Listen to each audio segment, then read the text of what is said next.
Shalom Bapak Ibu sekalian, kembali dengan saya Budi Yulianto di Pastor Message kali ini.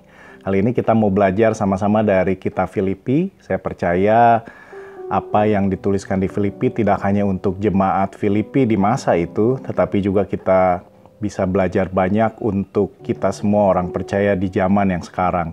Mari kita baca sama-sama di Filipi 2 ayat 5-8. Saya akan bacakan untuk kita semua.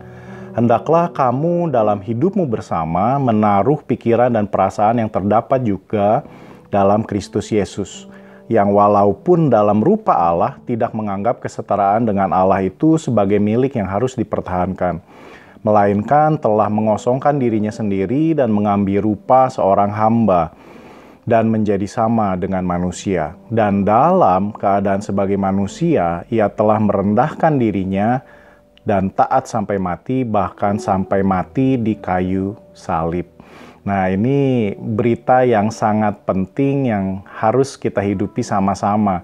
Karena dikatakan di situ di ayat 5, hendaklah, ini imperatif, ini perintah untuk kita semua, ajakan dan dorongan untuk kita semua, bahwa dalam kehidupan kita bersama-sama berkenaan dengan satu dengan yang lain, kita ini harus punya pikiran dan perasaan yang seperti Yesus Kristus miliki. Nah, di sini kita bisa melihat bagaimana Yesus itu melepaskan hak-haknya dalam kesetaraannya dengan Allah.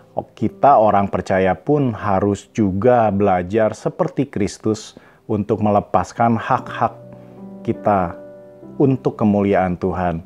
Nah, jadi kalau dalam kehidupan kita bersama antara satu dengan yang lain, saya percaya ini sangat diperlukan untuk kita miliki. Karena kalau kita nggak memiliki ini, tidak heran kalau kita dengan yang lain, dengan sesama yang lain, itu bisa banyak sekali konflik karena kita masih mempertahankan hak-hak yang menurut kita miliki. Oleh karena itu, mari kita belajar pagi hari ini bagaimana seharusnya kita ini melepaskan hak, karena kita ini orang-orang yang percaya, yang sudah jadi pengikut Kristus.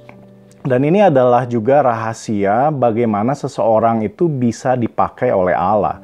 Karena demi pekerjaan Allah, Tuhan Yesus pun melepaskan haknya. Demi menyelesaikan tugasnya dari Bapa, yang jadi kehendak Bapa, Tuhan Yesus pun melepaskan haknya.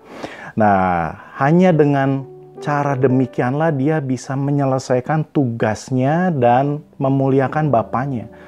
Dan sama seperti Bapa mengutus Yesus dan Yesus mengutus kita, tentunya dalam hal ini pun konteksnya sama, Bapak Ibu sekalian, bahwa kalau kita benar-benar ingin menyelesaikan pekerjaan Bapa di dunia saat ini, tentunya kita pun harus melepaskan hak kita supaya kita ini benar-benar bisa menyelesaikan tugas kita dan memuliakan nama Bapa di surga. Nah, melepaskan hak ini artinya adalah rela untuk tidak menikmati apa yang jadi bagiannya. Mungkin kita merasa kita memiliki bagian-bagian tersebut, tetapi melepaskan hak itu adalah kerelaan untuk tidak menikmati bagian itu.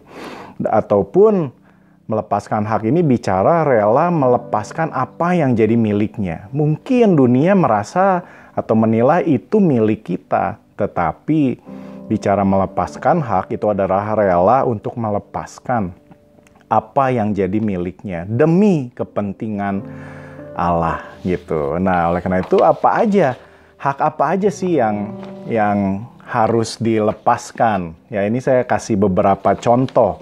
Contohnya itu adalah hak untuk dihormati, hak untuk disanjung, hak untuk dikasihi, hak untuk diperlakukan adil, hak untuk menikmati milik sendiri, hak untuk dilayani, dan mungkin hak untuk hidup wajar seperti orang lain pada umumnya, dan masih banyak lain. Nah, hak-hak ini ketika kita mengikut Kristus, kita harus belajar untuk melepaskannya. Kalau kita mengerti ini, maka kita akan menyadari bahwa kita mungkin saja mengalami kebalikannya. Mungkin kita mengalami kita tidak dihormati orang, atau mungkin kita nggak disanjung atau nggak dipuji sama orang, Atau mungkin juga kita ngalamin nggak dikasihi, nggak diperhatikan. Atau ngalamin juga diperlakukan nggak adil sama atasan kita mungkin, atau sama rekan sekerja kita, atau sama orang-orang di sekitar kita. Atau mungkin kita ini ngerasa orang-orang nggak pernah layani kita, ataupun kita ngerasa kok orang bisa hidup wajar seperti itu dan rasanya kita kok nggak bisa ya. Nah, ketika kita merasa hal-hal ini terjadi kepada kita, maka ingatlah Bapak Ibu bahwa kita ini lagi belajar untuk melepaskan hak-hak tersebut. Jadi orang-orang yang nggak cari penghormatan, nggak cari sanjungan, nggak cari kasih dari orang lain, nggak cari perlakuan yang adil dan sebagainya, karena kita tahu itu bukan haknya kita. Ya, orang yang melepaskan haknya adalah orang yang dapat melayani Tuhan dengan benar.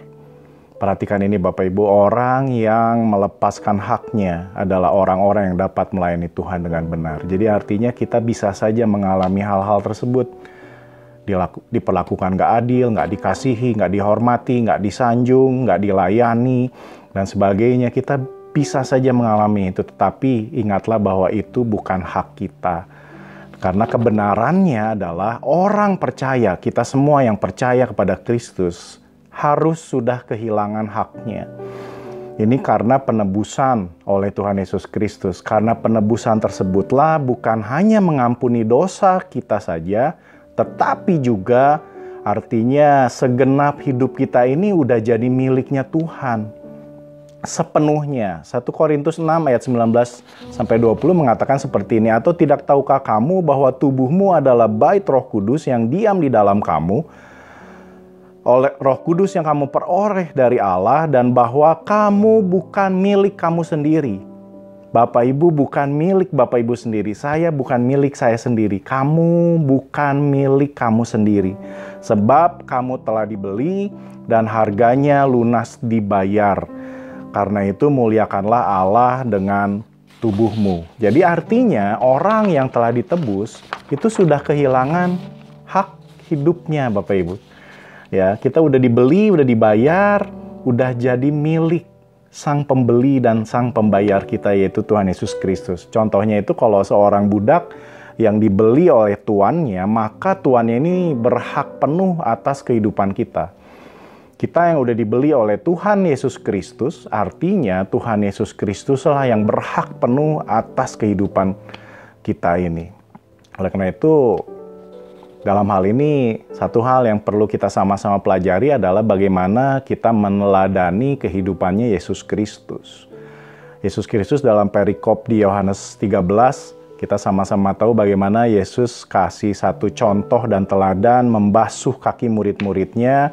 Nah, sebagai orang percaya yang telah dewasa dan mengerti kebenaran, kita akan menemukan bahwa karunia yang Tuhan berikan bukan hanya keselamatan saja, tetapi juga untuk jadi rekan sekerjanya yang ambil bagian dalam pekerjaan Tuhan. Jadi Bapak Ibu mungkin merasa menikmati anugerah keselamatan, tetapi tidak berhenti di situ Bapak Ibu.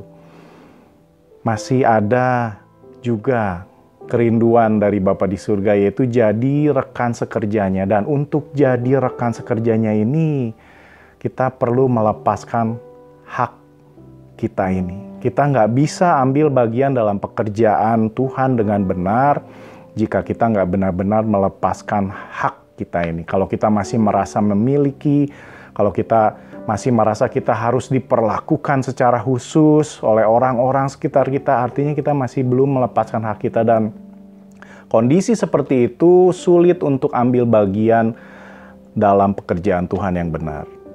Oleh karena itu, kita harus jadi seorang hamba yang mempersembahkan hidupnya hanya bagi Tuhan Yesus Kristus dengan segenap hati kita. Karena dialah yang sudah menebus diri kita, Bapak dan Ibu sudah ditebus dan lunas dibayar harganya, sehingga kita ini bukan milik kita sendiri, tetapi milik Tuhan Yesus Kristus. Tuhan Yesus memberkati Bapak Ibu sekalian.